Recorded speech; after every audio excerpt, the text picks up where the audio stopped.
जब बच्चे खाने का डिमांड करें कुछ तीखा चटपटा, तो क्यों लाना बाज़ार से जब हम घर पे इसको इजीली बना के तैयार कर सकते हैं। तो आज की रेसिपी कुछ ऐसा ही है। तो हाँ जी, आज हम बनाने वाले हैं मोमोज़, वो भी बहुत ही झटपट और बहुत ही इजी मेथड के थ्रू। तो बने रहिएगा वीडियो में शुरू से लास्ट तक। मैं हूँ मीनू और आप सभी का स्वागत करती हूँ द रेसिपी रिपोर्ट किचन में। उम्मीद करते हैं आप सभी लोग स्वस्थ होंगे, मस्त होंगे। तो यहाँ पे आप जितनी क्वांटिटी में बनाना चाहते हैं उसके अकॉर्डिंग मैदा ले लीजिएगा। मैदा मैंने लिया है करीब ये 200 ग्राम मैदा है और इसको मैंने 2 चम्मच रिफ़ाइंड ऑयल डाला है। आप चाहें तो रिफ़ाइंड ऑयल की जगह पे कोई भी कुकिंग ऑयल खाते हैं वो ले सकते हैं, बट रिफ़ाइंड ऑयल से इसका स्मूथनेस अच्छा आता है, अच्छे से गूंदने में इजी हो जाता है, हाथों में मैदा चिपकता कम है और ये मुलायम बना रहता है। तो इसलिए मैंने मैदा लिया है। हाँ, यहाँ पे मस्टर्ड ऑयल मत डालिएगा, मस्टर्ड ऑयल अवॉइड कीजिएगा। और इस तरह से मैंने नॉर्मल पानी से इसको गूंद लिया। हाँ जी, पानी को थोड़ा थोड़ा ही डालेंगे क्योंकि ज़्यादा पानी एक बार में डाल देंगे तो ये गीला हो सकता है, इसलिए थोड़ा थोड़ा पानी डाल करके इसको गूंदेंगे। तो आप देख सकते हैं इसका डो बहुत ही मुलायम और बहुत ही कम टाइम में गूंद करके तैयार हो चुका है। तो इसको हम एक तरफ सिमेट करके सारे आटे को अच्छे से थोड़ा सा अच्छे से मारते हुए गूंदेंगे जिससे कि एयर इन कर जाए। तो आप यहाँ पे देख सकते हैं ये बिल्कुल परफेक्ट डो रेडी हो चुका है। इसको मैं ढक के अलग रख दूँगी।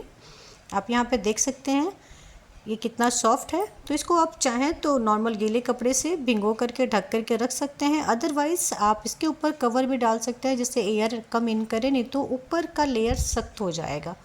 अब बारी आती है सब्जियों की। तो हाँ जी, मोमोज़ में जो मेहनत वाला काम है वो है सब्जियों को चॉप करना, क्योंकि ये बहुत ही बारीक चॉप करना पड़ता है। तो यहाँ पे सब्जियों को चॉप करने का 2 तरीका है। सबसे पहले कि हम बंद गोभी को इस तरह से बारीक बारीक कट कर लेंगे। आप चाहें तो इसको नाइफ़ से भी कट कर सकते हैं और आप चाहें तो इसको, मैंने सब्जियों को रफली चॉप कर लिया। अब इसको मैं चॉपर की हेल्प से चॉप कर लूँगी। यदि आपके पास चॉपर नहीं है तो कोई ना, आप नाइफ़ से भी इसको बारीक कट कर सकते हैं, बट यदि क्वांटिटी ज़्यादा है तो आप चॉपर ले लीजिएगा, अदरवाइज़ बहुत ज़्यादा टाइम लगेगा। तो ऐसे तो मैं नाइफ़ से ही कट करती हूँ जब घर के लोगों के लिए बनाना होता है, बट घर पे जब मेहमान आ जाते हैं या किसी तरह की पार्टी ऑर्गेनाइज़ की हुई है और ऐसे में बहुत सारी सब्जियों को चॉप करने का काम आता है तो मैं चॉपर की हेल्प लेती हूँ। इससे टाइम हमारा बचता है और बहुत ही फाइन चॉप हो जाती है सारी सब्जियाँ। तो इस तरह से मैंने चॉपर से इसको चॉप कर लिया। आप देख सकते हैं कितना टाइम कम लगा। और इसी तरह से आप स्टेप बाय स्टेप गाजर को, आप स्टेप बाय स्टेप अनियन को भी कट कर सकते हैं। खैर मैं यहाँ पे आपको दिखा दूँ कि इसमें भी मेहनत हमें लगती है। चॉपर में भी हमें सब्जियों को एक साथ रफली चॉप करना पड़ता है, अदरवाइज़ कुछ मोटे रह जाएंगे तो ये अच्छे से चॉप नहीं होगा। बंद गोभी के पत्ते खुलने के बाद अलग अलग फैल जाते हैं, बट उसका जो डंठल भाग होता है उसको कट करना ज़रूरी होता है, अदरवाइज़ वो चॉपर में अच्छे से चॉप नहीं होगा। तो यहाँ पे मैं देख रही हूँ कि सारे सब्जियाँ बारीक कट चुकी है, मैं इसे अलग रख देती हूँ। अब दूसरा मेथड मैं आपके साथ शेयर कर दूँ। यदि आपको लगता है कि नहीं थोड़ा ही बनाना है, क्यों चॉपर की हेल्प लेना, क्योंकि चॉपर से भी आप चॉप करते हैं तो उसके बाद उसको वॉश करना और एक काम बढ़ जाता है। जो मोस्टली घर की लेडीज़ होती हैं वो काम कम फैलाना चाहती हैं और सोचती हैं कि चलो ठीक है हम इसको इस तरह से कट कर सकते हैं तो ऐसे ही काट लिया जाए। तो यहाँ पे जब क्वांटिटी कम हो तो मैं भी नाइफ़ की हेल्प से कट करती हूँ। तो बंद गोभी को मैंने बारीक बारीक क्यूब शेप में कट कर लिया है और गाजर को भी ऊपर की लेयर को इस तरह से छील करके हम निकाल देंगे और इसको भी क्यूब के शेप में कट कर लेंगे। आप चाहे तो इसको ग्रेटर से ग्रेट कर सकते हैं, आप चाहें तो इसको चॉपर से भी चॉप कर सकते हैं, ये टोटली आपके ऊपर है। मैं खैर ज़्यादा नहीं बना रही हूँ इसलिए मैं इसको नाइफ़ से ही कट करूँगी। जब ज़्यादा बनाना होता है तब लगता है कि हाँ बहुत टाइम लगने वाला है, बट ऐसा कुछ है नहीं। तो मैं इसको इस तरह से 2 भागों में कट लगाऊंगी और यहाँ से भी मैं 2 से 3 भागों में कट लगाऊंगी और इसको बारीक बारीक इस तरह से चॉप कर लेंगे। आप देख सकते हैं कितने ईजिली ये कट जाएगा। तो इस मेथड को भी मैंने इजी करने की कोशिश किया है। और इसी क्रम में जब गाजर कट जाएगा तो मैं प्याज, धनिया की पत्ती, लहसुन, अदरक, मिर्च को भी बारीक चॉप कर लूँगी, जितना बारीक चॉप कर सकते हैं। हाँ, वेज मोमोज में बना रही हूँ तो यहाँ पे मैंने लिया है गाजर, बंद गोभी, प्याज, लहसुन, अदरक, मिर्च, धनिया की पत्ती। आप चाहें तो यहाँ न्यूट्रेला भी ले सकते हैं। हाँ, न्यूट्रेला को जब भी लेना है तो उसको गर्म पानी में डाल के हम 10 मिनट के लिए छोड़ देंगे और उसका पानी को निचोड़ कर छोटे छोटे टुकड़ों में चॉप कर लेंगे। यदि आप चाहें तो चॉपर में डाल के चॉप कर लीजिएगा और यदि चॉपर नहीं है तो कोई ना, मिक्सी के जार में डाल के भी एक बार घुमा के ले सकते हैं। और यदि आपको न्यूट्रेला खाना पसंद नहीं है तो उसको स्किप भी कर सकते हैं। इस तरह से भी आप वेज मोमोज बना के देखिएगा, ये बहुत ज़्यादा टेस्टी बनता है। तो यहाँ पे आप देख सकते हैं अब मैं प्याज को कट कर रही हूँ। तो प्याज को भी 2 भागों में इस तरह से कट करने के बाद छिलका मैंने पहले ही उतार लिया था और इस तरह से बारीक बारीक लंबे लंबे शेप में कट किया है। यहाँ ध्यान रखना है कि सारे टुकड़े अलग ना हो जाए और इस तरह से एक साथ कट कर लेंगे। आप देख सकते हैं ये कितना फ़ाइन चॉप हो रहा है। सब्जी आप जितनी फ़ाइन चॉप करते हैं आपका ये रेसिपी उतना ही झटपट बन के तैयार होगा, क्योंकि इसको हमें सैलो फ्राई करना होता है, हाफ़ कुक करना होता है। तो यहाँ पे मैंने सारी सब्जियों को कट कर लिया, जैसे कि गाजर, बंद गोभी, धनिया की पत्ती और प्याज। आप देख सकते हैं ये प्लेट कितना कलरफुल, कितना अच्छा लग रहा है। तो बच्चे ऐसे तो हरी सब्जियां खाना नहीं पसंद करते हैं, बट इस तरह की रेसिपी में वो इजीली खा लेते हैं। तो क्यों ना बनाया जाए बच्चों की मनपसंद रेसिपी, जिससे बच्चे भी खुश और मम्मियाँ भी खुश, क्योंकि हम इन रेसिपी के थ्रू बच्चों को ढेर सारी सब्जियाँ खिला लेते हैं। और इसी क्रम में मैंने 2 हरी मिर्च को भी बारीक बारीक कट कर लिया। आप चाहें तो हरी मिर्च अपने टेस्ट के अकॉर्डिंग कम या ज़्यादा कर सकते हैं। ये मुझे ध्यान रखना है कि मैं बच्चों के लिए भी बना रही हूँ, तो मैं बहुत ज़्यादा स्पाइसी नहीं करूँगी। 2 हरी मिर्च सफिशियंट है। और यहाँ पे आधा इंच अदरक को भी मैंने बारीक टुकड़ों में कट कर लिया। और यहाँ पे मैंने 4 से 5 लहसुन की कलियों को भी कट कर लिया। अब आते हैं गैस की तरफ। गैस का फ्लेम ऑन करते हैं, कढ़ाई को मीडियम फ्लेम पे गरम करेंगे और इसमें मैंने डाला 2 चम्मच कुकिंग ऑयल। कुकिंग ऑयल आप जो भी यूज़ करते हैं आप डाल सकते हैं। मैंने यहाँ पे रिफाइंड ऑयल ही लिया है और इसी में मैंने सबसे पहले लहसुन डाल करके उसको गोल्डन ब्राउन करेंगे। बैक टू बैक अदरक और हरी मिर्च भी डाल देंगे और सबको अच्छे से फ्राई कर लेंगे। आप देख सकते हैं यहाँ पे तेल अच्छे से गर्म हो चुका है, तो इसे मीडियम फ्लेम पे ही हम कुक करेंगे, जिससे कि सब्जियाँ फ्राई होते समय अच्छे से पक जाए। इसमें बहुत मसाले की नीड नहीं होती है, इसमें केवल मैं डालूँगी मिर्च और अदरक लहसुन, जिसको हम भून लेंगे और भूनने के बाद मैं बारी बारी से सब्जियां ऐड करूंगी।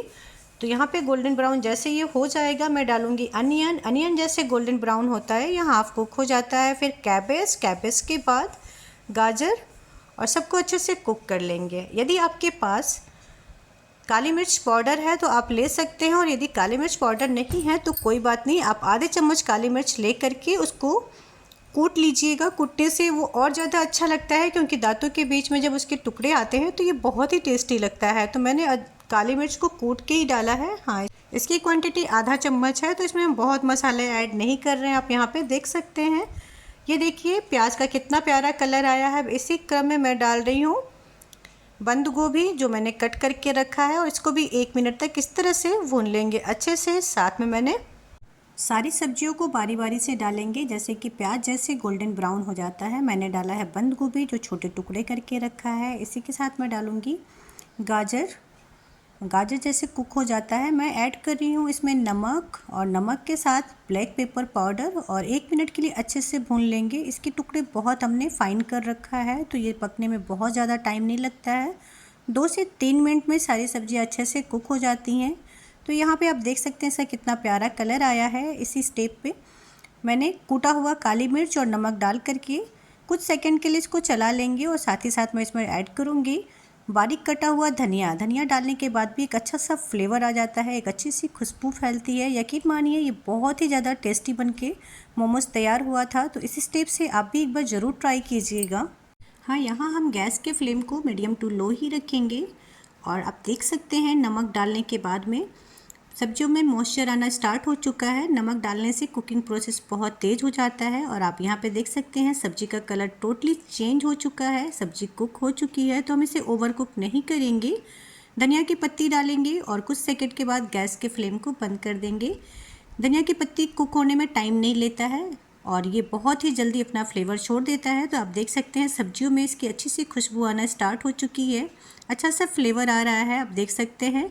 तो इस तरह से पूरी सब्जी के साथ हम धनिया की पत्ती को अच्छे से मिक्स कर लेंगे। अब आती है बारी आटे की।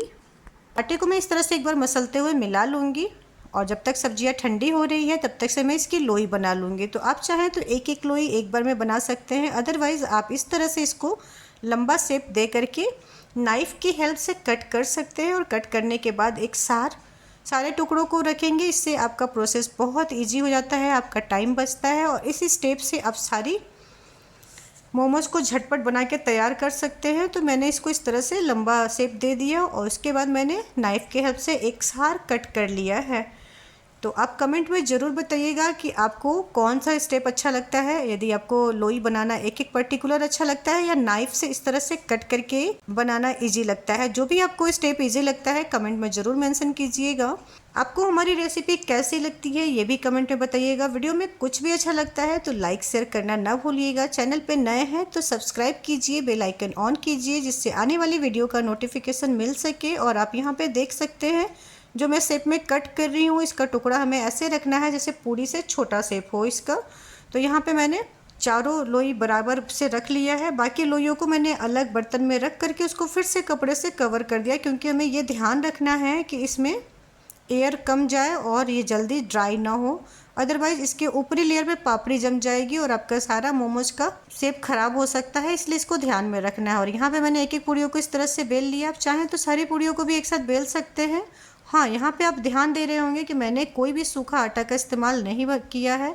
और जो मैंने फिलिंग बना के रखा था उसको बीच में रखेंगे और इस तरह से केयरफुली तरीके से डिज़ाइन बना लेंगे। आप देखिए इसका डिज़ाइन बनाना कितना इजी है। बहुत लोग कहते हैं कि डिज़ाइन हमसे नहीं बनता है, बट आप थोड़ा सा ध्यान देंगे तो ये बहुत मुश्किल नहीं है। आप इसको इजीली बना के तैयार कर सकते हैं। एक बार मैं फिर से बता देती हूँ इसको बनाने का। तो देखिए एक हाथ से मैं इसको जैसे चुन्नट बनाते हैं कुछ इसी स्टेप से बनाते जाएंगे और दूसरी उंगली से उसको चिपकाते जाएंगे। और यहाँ पे ये दूसरा वाला भी मोमोज लगभग रेडी हो चुका है। तो आप भी इसको इस तरह से बनाइएगा, ये बहुत मुश्किल नहीं है। और ये फाइनली हमने इसको पैक कर दिया। मोमोज को लंबे शेप में और इस तरह के शेप में बनाया जाता है। आपको कौन सा शेप ज़्यादा पसंद आता है कमेंट में ज़रूर बताइएगा। स्टीमर मैंने रेडी कर रखा है और इसको मैंने स्टीमर पर रख करके 10 मिनट के लिए स्टीम कर लिया। 10 मिनट के बाद आपके सारे मोमोज रेडी हो चुके हैं। इसको गर्मा गर्म रेड चटनी के साथ सर्व कीजिएगा। हाँ, स्टीम करते समय भी हमने गैस का फ्लेम मीडियम ही रखा था। और ये यम्मी सी चटनी के साथ मोमोज रेडी हो चुका है। तो इवनिंग स्नैक्स पे बाहर से ना लाके घर पे मिनटों में बनाइए मोमोज। चटनी की रेसिपी मैंने पहले ही शेयर कर रखा है। आपको वंस अगेन चाहिए तो कमेंट में मेंशन कीजिएगा, मैं फिर से लेके आ जाऊँगी। Thank you.